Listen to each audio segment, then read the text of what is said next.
Hello and welcome to another edition of the program Tech Talk. I am your host, Dorcas Yakubuzala. Today on the program, we will be talking about mobile content creation. But before we dive right into the show, let's take a look at what mobile content creation is about.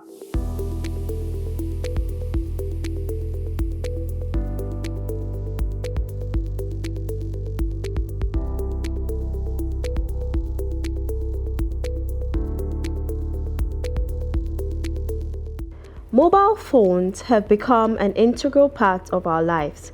They have changed the way we communicate, consume content, and even create content. With advancements in technology, mobile phones are now equipped with high-quality cameras, powerful processors, high-quality audio systems that make it easy to film and record high-quality videos.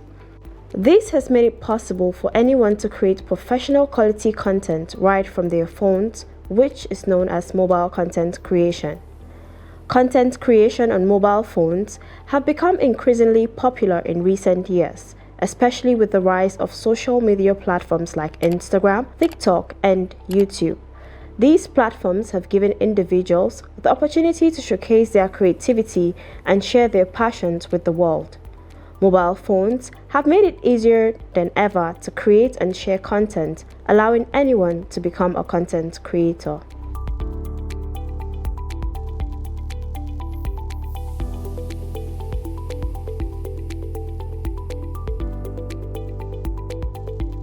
Welcome back from that break. In case you're just joining us, it is the program Tech Talk.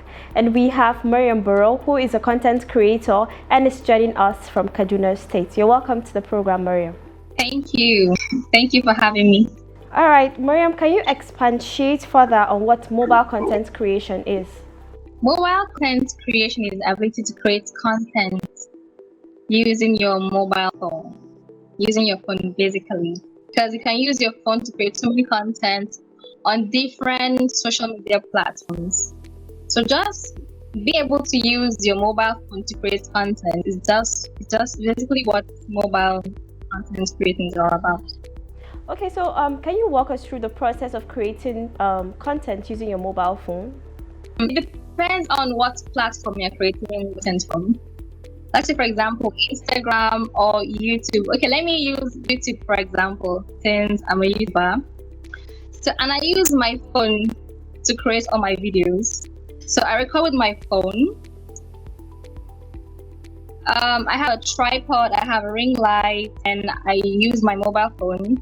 And I think for anyone who wants to go into creating content with your phone, you try and get a good phone that has a good camera, since they don't have money to buy the normal camera since it's expensive. But with your smartphone, as long as it has a good camera, good. So I use my phone to record. And then after that, I actually transfer it to my system where I do editing. I edit on my system. And afterwards, then I send it to my phone and I upload it on YouTube. Okay. And then for my thumbnail, I use my phone to create my thumbnails using Canva. And yeah, basically that's how I use my phone. Okay, so can someone use his or her phone to edit these videos? Must it be laptops or computers? You can use your phone to edit. There are so many applications that you can use your phone to edit, but I'm not used to editing on my phone. That's why I prefer to use my system to edit. Can you give us examples of mobile applications that can be used for content creation, mobile content creation? You can use Canva. You can use Canva to create thumbnails, intros. There's so many things you can use Canva for. It's a mobile app. I think Android, even iPhones, I think they all have Canva. Like you can just go to your Play Store and download the app. You can use Canva. You can also use CapCut. It's for editing. So editing videos. And then you can also use Airbrush to edit mostly pictures. There's an app called Mojo for videos. Yeah, those are about applications for editing that I know. There's iMovie editing videos too. Yeah. what are the common mistakes people make when using their phone to create content? It still depends on the audience, okay, what you want to put out there. Some would say create content that people want to watch, and then some would say create content that you enjoy doing, because that will make you to be consistent. But it's a two-way thing. It depends on how you want it. You can still create content for people, but then you enjoy creating the content because you're just trying to get people to watch it. But then when you create content that you also enjoy creating, you put your time, your energy, effort, and you're more consistent because that's actually the field you want to be in. But then I think if people, of course, you can create content that you want to watch, but will you be consistent in the long run? I think you have to always show up. That's the most important thing, because if you don't show up, people tend to forget you easily. Let's say, for example, you don't post after 3 months, and then you post like, oh, what do we even do? But then you have to keep always uploading content, like most times, in order to be relevant. That's just what's so important: being relevant, being consistent. And other mistake make, I think people, they don't make research on, for example, let's say you're creating content on makeup, and so if you're making makeup content, at least you should be good when it comes to makeup, know all the best products, so that you know, don't give people like bad information, like give them authentic information on the best makeup products to use. But don't just go into makeup when you know little about makeup products, because I think people will ask you, what do you recommend about this? Can you make content on this? And then you're like, so you have to make sure that whatever field you're going into, at least you have a good idea of what it is you're doing, so that when people have questions, to be able to talk about it. Yeah, basically. When it comes to, let's say, after creating content, you have to use the keywords when creating content, so that it will be easy for people to find you. And also creating content that will be easy for people to search. For example, YouTube. I keep using YouTube because I'm a YouTuber. So like on YouTube, try to make content that people can easily type and find, because YouTube is a search engine. So people always go there to learn something. So try to make sure that your content are relevant. People always go back to your videos to watch. What are some ethical considerations that content creators should keep in mind when creating content? Because we know, like, there are so many people that post content not minding the fact that kids are online, people that are underage are online. So what are these ethical considerations that you think they should keep in mind when creating these content? It has to do with the audience. Who are you targeting? Are you targeting kids?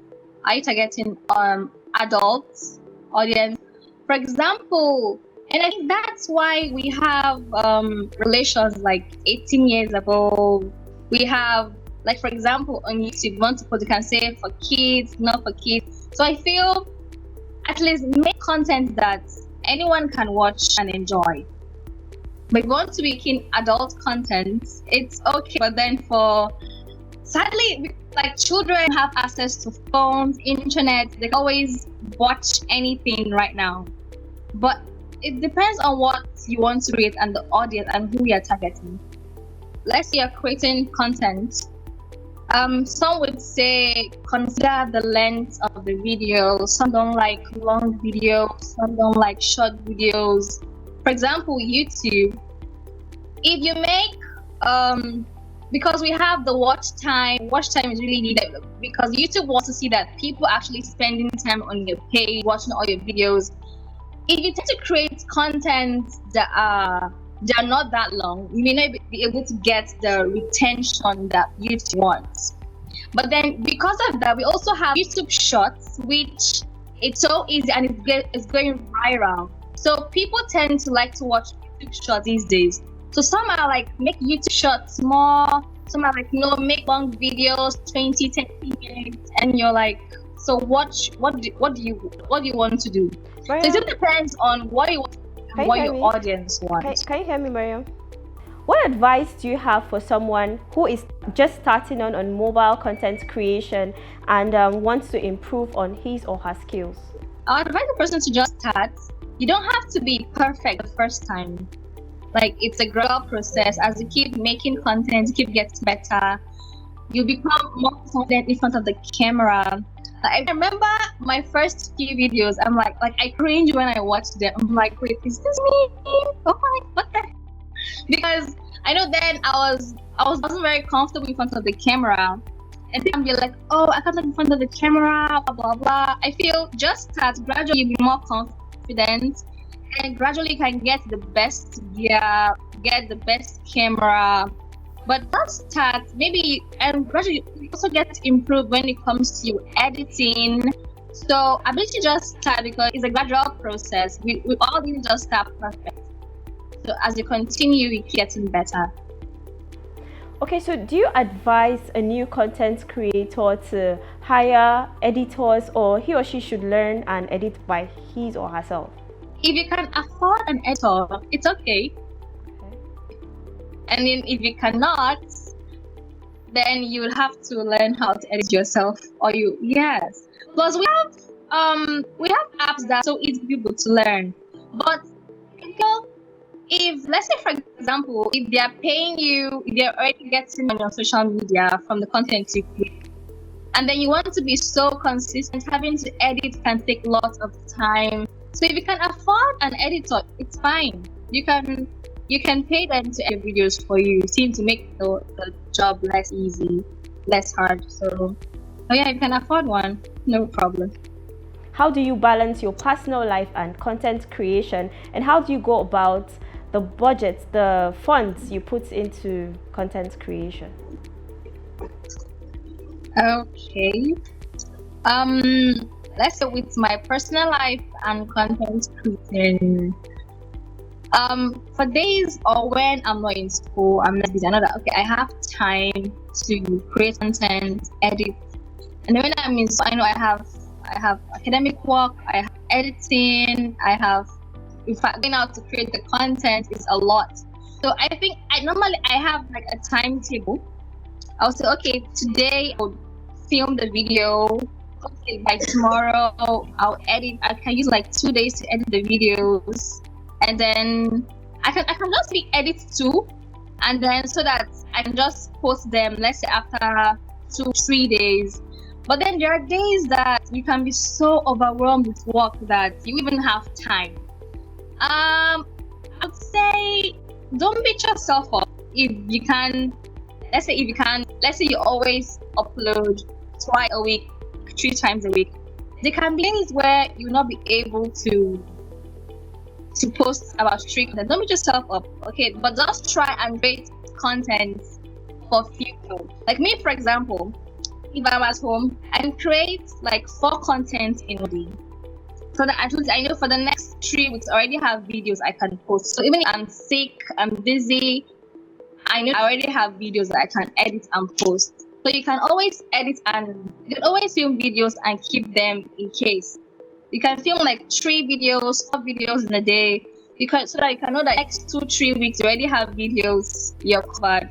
Even if you're traveling, you know that you already have something else to post. So with that. And when it comes to budgets, for example, I want to create, let's say I want to go to restaurants and I want to make a vlog or something. I would have to say, okay, I'll definitely like to save up for that particular vlog. So yeah, it's not easy, but then you're like, oh, because you want to create the content. And people like vlogs these days, so you just have to like close your eyes and then, because you have to spend money. So yeah. How do you stay up to date with the latest trends and technologies in mobile content creation? When you watch other content creators, you tend to know what's trending, maybe the song that's trending, and try to go with the flow, I would say. I hate that using the word go with the flow. But yes, try to jump on those those challenges people are doing, because those videos are blowing up. People are really watching. So if maybe the trending song is, because you have to watch other content creators to know what is happening. So most times being on Instagram really helps, because you see whatever is trending, the trending makeup, trending song, and using hashtags, you can be able to.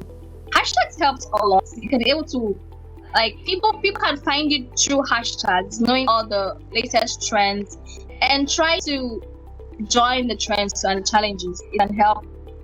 It can help make your content go viral.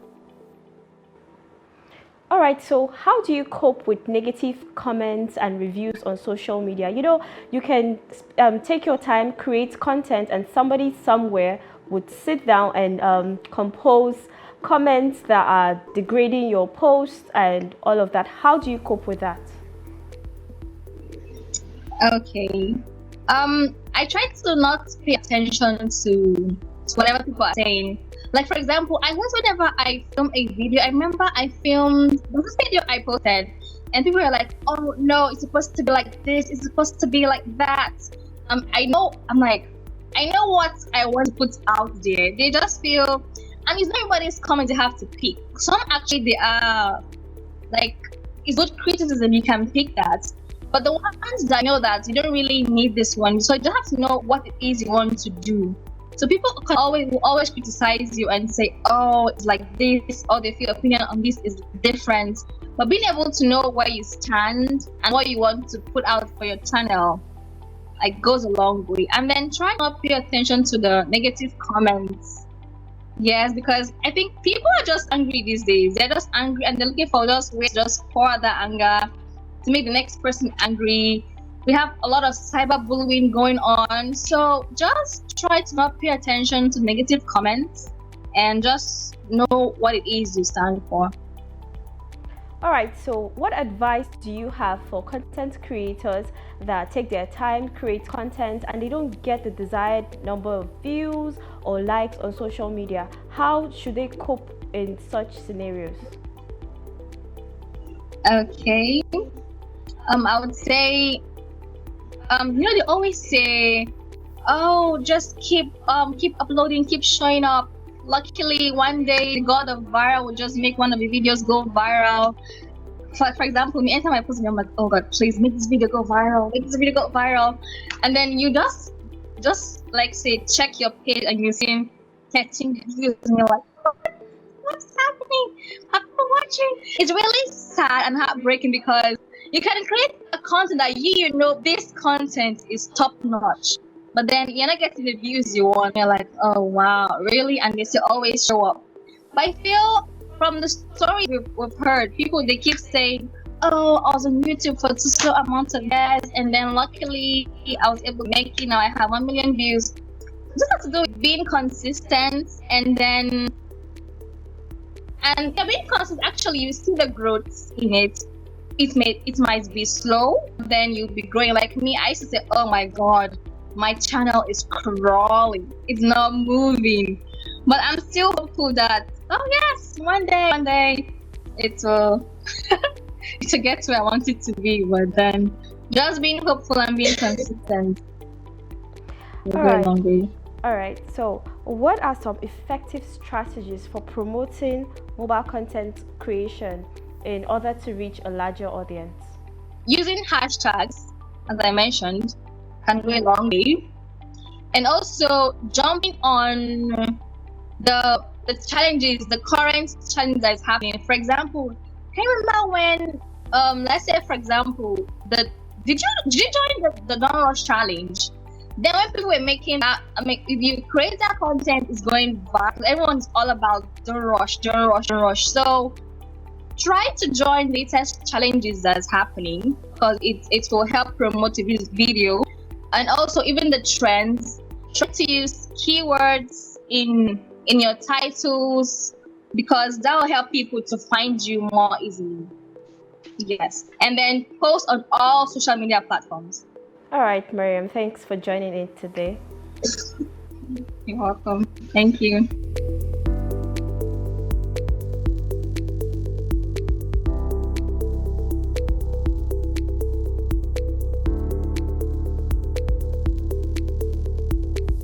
If you're interested in creating content on your mobile phone, here are some tips to help you get started. Step 1. Plan your content. Before you start creating, it is important to have a plan. Decide what type of content you want to create and what message you want to convey. This will help you stay focused and produce more effective content. Step 2. Use the right apps. There are a variety of apps available that can help you create high-quality content on your mobile phone. Pick one and get started. Step 3. Experiment with different formats. Mobile phones allow you to create a variety of content formats such as photos, videos, and even live streams. Experiment with different formats to see what works best for you and your audience. Step 4. Focus on lighting and sound. Lighting and sound are crucial elements of creating high-quality content. Make sure you have a good lighting when taking photos or videos, and use an external microphone or headphones to improve the sound quality of your videos. And step 5. Engage with your audience. Social media platforms are all about engagement. Make sure you engage with your audience by responding to comments, asking for feedback, and sharing your content on other platforms. Mobile phones have made it easier than ever to create and share content with the world. Whether you're a professional content creator or just getting started, mobile phones provide a convenient and accessible way to create content on the go. With the right tools and techniques, anyone can create high-quality content right from their phone.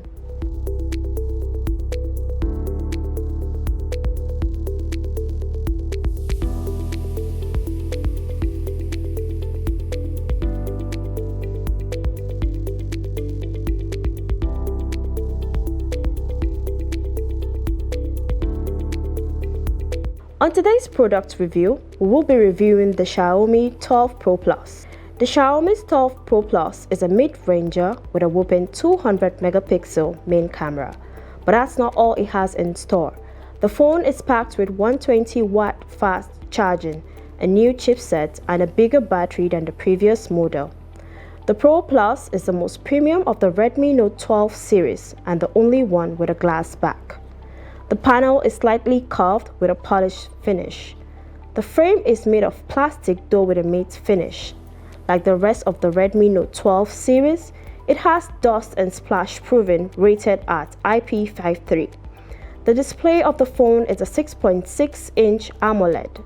It has 1080p resolution and 120Hz rate and Gorilla Glass 5 protection, and comes with features for Adobe Vision, 10-bit color, and HDR10+. The colors can be accurate depending on the settings you choose. For audio, you get a standard headphone jack as well as a pair of Dolby Atmos stereo speakers.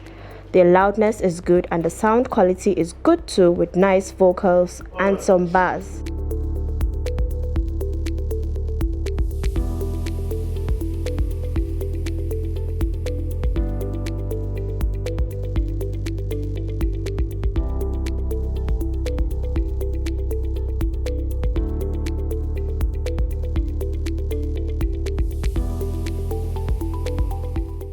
And that's how we wrap it up on the program today. Don't forget to drop your comments and contributions on all our social media platforms, and join in next week, same time, same station, for a fresh edition of the program.